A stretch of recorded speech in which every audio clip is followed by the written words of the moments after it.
recognize that 25th anniversary of the national championship? Well, I'm very, very excited to get an opportunity to connect with some of my teammates, guys who I've forged a lifelong bond with, to get a chance to see them honored and recognized for the accomplishments and for the things we were able to do while I played here. So for me, I'm more excited for them because I actually get an opportunity to live it every day. Being in the state, working at the university, I get a chance to really, stick my chest out on a daily basis. So for those guys and their families that have the opportunity to experience that, I'm very, very excited for those guys. They had one of these in 2000. Oh, go ahead. Scott. Go on. Scotty, how much are you able to stay in touch with the guys from that team? And if there's some guys you maybe haven't talked to in a while, who would those be, and how good will it be to catch up with those guys? Well, it's funny you mentioned that. I mean, I'm probably one of the only guys on that team that pretty much stays in consistent contact with all of them. I think Clint McDaniel and I are probably the only ones who haven't spoken maybe in the last couple of months, but I mean, I speak to Corliss pretty much weekly. He won't be able to be here at the time due to the fact that he's working, but talk to him all the time, talk to Dwight Stewart all the time. Corey Beck is here in town. I get an opportunity to visit with him quite often. Al Dillon texts me pretty much on a weekly basis, and we talk. Roger Crawford the same. So I've always prided myself on kind of being somewhat of a connection between all of us, because obviously we've all grown up and gone our own separate ways, but I take great pride in remaining in contact with those guys. 25 years later, what's the bond like with the guys? It's still close. I mean, we're getting an opportunity to connect, and even though all of us don't obviously live in this area, we remain in contact either through, social media or just texting or conversing over the phone. But I think it'll be very, very fun to share some of the stories and things that we remember from the past. But I mean, it's just a bond that'll never be broken. Not very many teams get an opportunity to accomplish what we did. And we take great pride in the fact that not only we did it, but we did it together. No one really expected us to accomplish that feat. If you go back and look at when I came in as a freshman and the opportunity that we had coming in behind Todd Day and those guys, I think we were preseason like 48. And it's amazing now to hear the narrative change somewhat, and everybody says, oh, that class was loaded, those guys were loaded. But it's kind of funny, had we not won it, but we've been loaded. So I always go back and think about, the things that Coach Richardson told us. Guys are always thinking that maybe this guy's not the greatest or that guy's not the greatest, but when you put a group together and they go together for one common goal and they fight together for it, what you can accomplish, and we were fortunate enough to do so. Back when I guess they had one in 2009, I don't even think you're back on the staff yet. How different is it being an Arkansas assistant coach going through this? Very different, because I never really imagined that I'd be in this situation, much less when I was 18, 19 years old. But it's something I take great pride in. I mean, I walk around this state and anywhere else in the country with my chest poked out, very proud of this program, what we are able to accomplish, and I'm doing everything in my power to try to help us get back to that level. Scotty, what are you anticipating from the crowd, the atmosphere? I know it's a noon game, so it's kind of early, but do you think it'll be a really strong, big atmosphere? And if so, how could that help a team that's been struggling to win lately? Oh, well, I think it'll be electric. I think people are going to come out and show up. I think there's a lot of fans that are very, very anxious to see some of their former guys. But I think also, if you think about it, even though we haven't come up with some of the wins we'd like to, this crowd support has still been there, in my opinion. I think the crowd has shown up, and hopefully they'll continue to show up. And I think that game will definitely be something that allow those guys to, get energized from.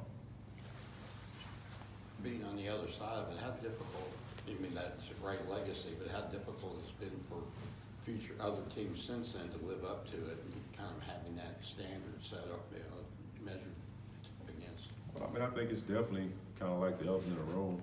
I think each and every individual that comes in here as a student athlete wants to have an opportunity to fight for that. But I think that these guys are doing a good job, and as far as trying to get better. But I think obviously we got some work to do, and we're ready to roll our sleeves up and continue to get it done. Scotty, everybody talks about the iconic shot you made. When you saw Dwight Stewart bobble the ball, do you remember having a consciousness of what the shot clock was, or did you peek at it at some point, and how did that go about? Well, I actually peeked at it when Corey drove baseline. When he went baseline, I think there was like 8 or 9 seconds, and he was trying to go drive to score after he realized he couldn't get the basketball in the court on the block. An opportunity to present itself, so he passed it out to Dwight, and I was kind of on the left block, so to speak, looking and seeing what Dwight was going to do. And the moment I saw Antonio Lane lose sight of me, I I just flashed out to the wing, was able to catch the ball. I thought Dwight was going to shoot the basketball. And I tell people this each and every day. Had he not bobbled it and taken a shot, I think he would have made it. But fortunately for him, he was unselfish enough, and that's something that Coach Richardson always talked about, was guys giving up themselves. How many people would have panicked in that spot? I probably would have shot it anyway had I fumbled it, but he had the presence of mind to gather himself and pass the basketball, and fortunately for me, I was able to make the shot. Is it just kind of hard to believe it's been 25 years? How do you feel about that? It's very hard to believe. I mean, time flies. We all know that time doesn't wait for anyone. But 25 years, it's gone by extremely fast. I don't feel a day older, but that's actually, my kids get an opportunity to joke about it a little bit and try to make me feel somewhat a lot older than I am. But I look at it like this: anytime you can be recognized for something that's never been done, and you're able to actually be here living to experience it, it's something I take pride in. A lot of people get acknowledged when they're, gone and passed away, so I'm very, very fortunate. There's something about Isaiah too. He's on the verge of breaking your school record. How much have you worked with Isaiah? How much do you think you've helped him? Just what have you thought about his season and the fact he's about to break your record? I think I've helped him a little. I mean, Isaiah was a great shooter when he came in.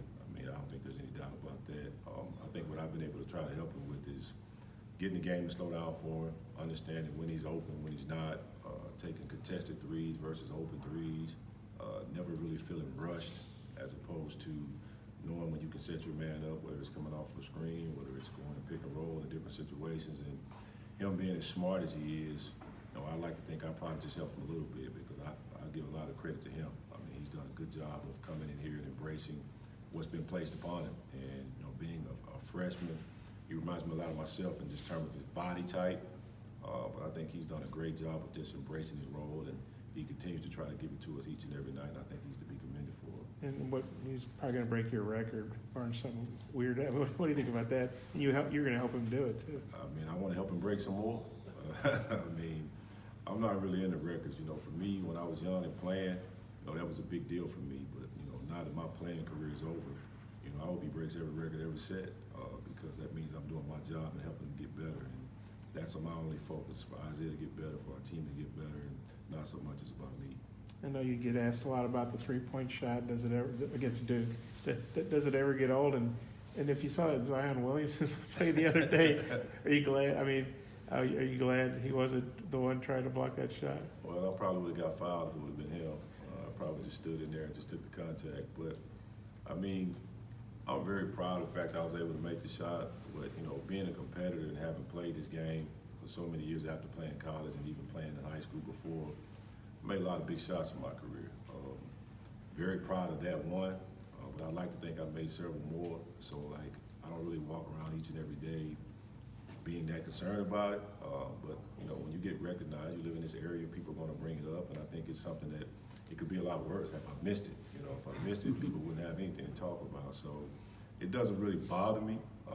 Sometimes as a competitor, you want people to think that you're more than just one shot. But it's something I've always prided myself on, being good at what I do, but also being versatile. I think I was a versatile player. Even though I get recognized for one shot, I think I'm a versatile person, because I've been able to do so many things. So I don't really get caught up in it. I just try to enjoy it with the people who I had an effect on, and listen to the stories that they tell me about where they were when it happened. All that stuff for me is exciting and good stuff. Anything else, Scott? What, Scott? Yeah, I guess aside from the shot in the national title game, do you have a favorite memory from the title run? My probably most favorite memory, which it wasn't my favorite at the time, was when I think we had a mix-up and shoot-around time before the game. And normally you get 45 minutes to prepare. They only gave us like 3 or 4 because there was a mix-up. So when we arrived at the gym, we really didn't have an ample amount of time to shoot. But I just remember Coach Richardson just taking that and twisting it and making it become something that we use as somewhat fuel for the fire. We were already feeling like we were underestimated, not respected. So for us, it was just like another sign of a lack of respect. And for us to be able to come back from that, not having to shoot around, not being able to prepare properly against a team that was basically in their home state, that I'm sure their times weren't mixed up, to be able to get the win, I think that symbolizes it all for me.